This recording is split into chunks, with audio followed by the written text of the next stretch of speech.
Hey guys, this is Jordan, and today we're going to talk about debt. So if you are Dave Ramsey, turn this video off because you don't want to hear this. But I really want to get into good debt versus bad debt. People talk about this a lot, and I do want to put a disclaimer at the beginning of this video. I'm only talking to people who responsibly can take out debt in the first place.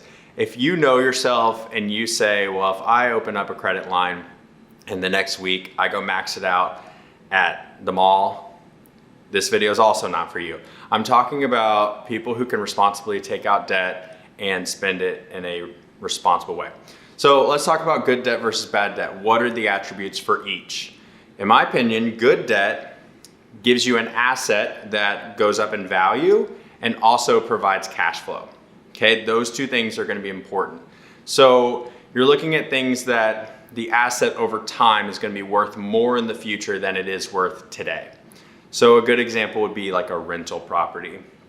You would hope that if all things go well, your rental property, when you go to sell it, is going to be worth more. You're going to sell it for more than you bought it for. So that's a good investment. But then also the great thing about a rental property is it provides you with cash flow. So if you're renting it out to someone every month, you're going to get cash in the door. And so those two attributes right there show you if you take out debt to purchase that asset, then that's a good move, because as long as everything goes well, you're going to have an underlying asset that's going up in value and you're getting cash flow on top of that. And that's just one example. Another one would be like a college degree. You know, you're putting all this money, most people take out debt to get their college degree.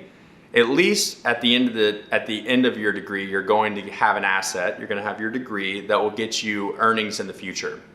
So that, as long as your earnings greatly outweigh your debt payments, then that's also going to be good debt for you to take on. Now, if you go to college and you get a degree that your payments, your income on the other side is not as high as your debt payments, then you might need to reconsider the investment and whether or not it's good debt.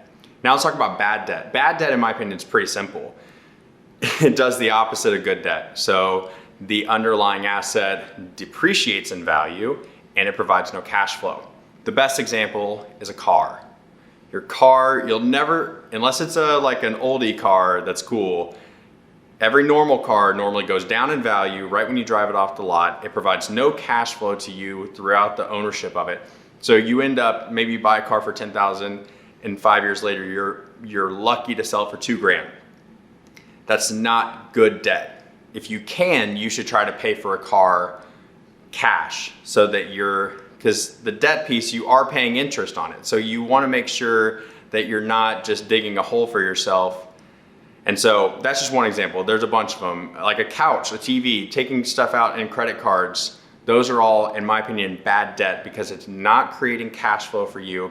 And the asset is not going to be worth more in the future than what you purchased it for. I hope that gives you a good distinction between good debt and bad debt, because I know there's a lot of stuff out there that says that all debt is bad.